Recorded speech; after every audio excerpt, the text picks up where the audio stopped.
Donc pour composer ton 5 de départ pour le prochain match,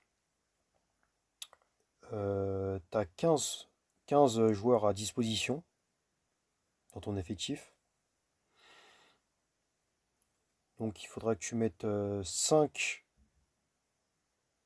tes 5 titulaires, tes 5 remplaçants, et il faudra que tu laisses 5 hommes dans le vestiaire, dans la réserve. Donc moi ce que je te conseille c'est que dans ton 5 de départ, c'est beaucoup mieux de mettre des scoreurs. Ceux qui, les joueurs qui font le plus de statistiques. Donc voilà, je vais prendre par exemple Kevin Durant. Ensuite, je vais prendre Giannis.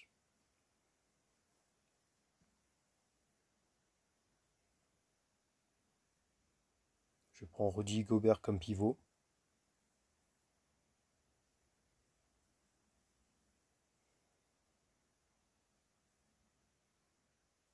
Je vais prendre Karl Anthony Towns.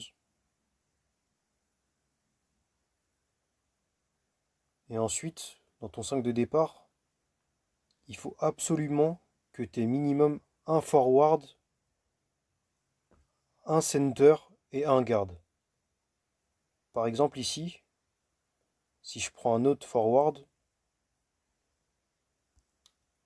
je vais voir afficher ce message. Donc il faut absolument un center, un forward et un guard. Donc, comme dernier joueur, je vais prendre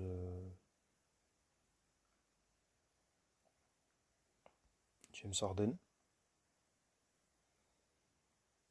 Et ensuite les remplaçants, bah, c'est pareil. Dans les remplaçants, il faudra que tu aies minimum un center, un forward et un guard. Donc le mieux c'est de mettre des joueurs qui jouent. Parce que dans les remplaçants, les joueurs qui sont sur le banc, ça va t'apporter 50% de leurs points ou statistiques.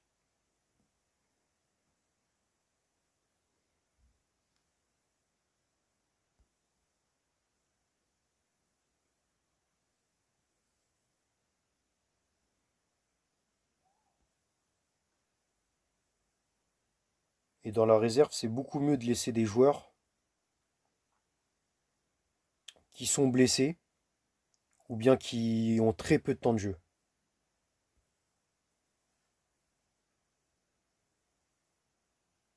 Voilà, j'ai fait mon équipe. Donc l'équipe, il n'y a pas besoin d'appuyer sur sur le bouton de sauvegarde, ça sauvegarde automatiquement. Et ensuite, ici, juste en dessous, tu as des bonus pour les mettre contre tes adversaires ou bien pour tes propres joueurs. Ensuite, tu as le calendrier des matchs.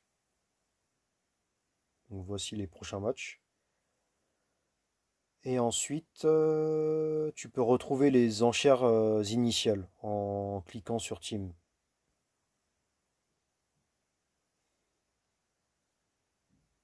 Donc voilà à peu près tout.